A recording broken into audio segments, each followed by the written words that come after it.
Hi, I'm Vaidehi Patel. I'm a first-year cardiology fellow at Henry Ford Hospital. I'm here with Dr. Javed Butler, cardiologist at Baylor Scott & White. Dr. Butler, could you share some of the highlights of the DIAMOND trial with us and our listeners? Great, delighted to. Thank you very much for asking me.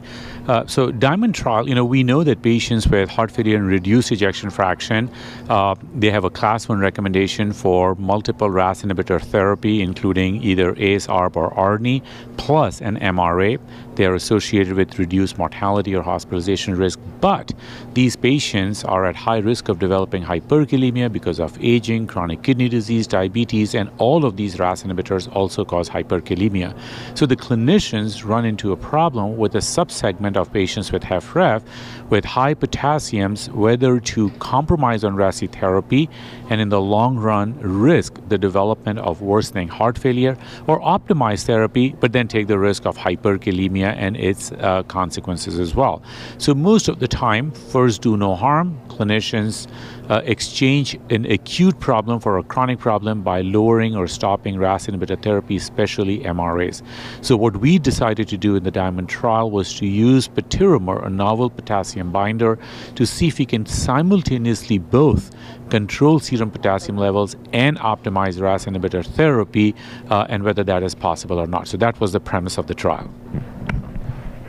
Did you find that patients had difficulty taking the patiromer on top of their already on top of the many medicines that they were taking for GDMT? So, even before this trial, we knew there were a lot of trials in patients with just general hyperkalemia or chronic kidney disease, some data with heart failure as well, that this therapy is very well tolerated in terms of the side effect profile and overall, and many of the side effects are actually comparable to placebo. So safety and tolerability were really not per se issues as well. The question was, can in the long run you can optimize medical therapy with the use of patiromer? That's really interesting. Do you think that looking at the trial, there were, it sounds like, some patients who the hyperkalemia resolved even off the patiromer? Do you think patiromer would be a good therapeutic in a short term to see tolerability, and that's something that patients can then stop taking? Yeah, so what level of potassium should somebody worry about compromising RAS inhibitor therapy is really not a perfect science, right? So you talk to cardiologists and, we may worry about a potassium level of 5.4. You talk to a nephrologist, it may be 5.8. But it's not only our own comfort level, but it's also partly related to the patient, right? So older patient with CKD is different patient than a younger person with, GFR of 70. Similarly, some patients live close or to the hospital or may have family members that can bring them for frequent laboratory checks, and some patients live far away. So my concern is less about being prescriptive of when to use the binder, but I think about it the other way around, that whether you give one try or two shots to the goal and see if somebody can tolerate. But when you come to a point where you have decided at this point I will compromise RASI therapy based on your background and your discomfort or comfort level, at that point the purpose is let's not compromise RASI therapy, because DIAMOND trial clearly shows that patients tolerate this therapy well, that you maintain serum potassium levels in the normal range, that you prevent hyperkalemic episodes, and your comprehensive RASI therapy is much better with the use of patiromer therapy.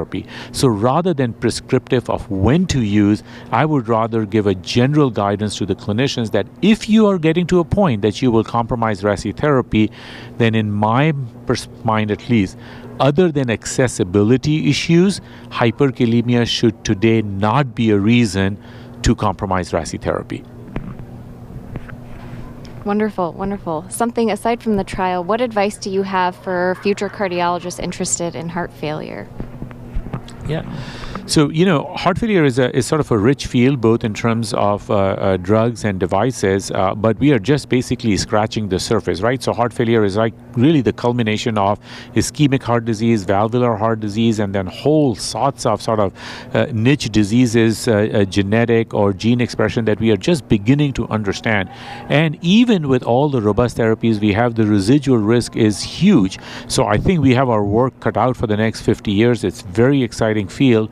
And I can promise you, you will be very busy both in research and clinical care. So come join us. Wonderful. Thank you so much for your time. For more videos like these, please check out our Fits on the Go YouTube channel.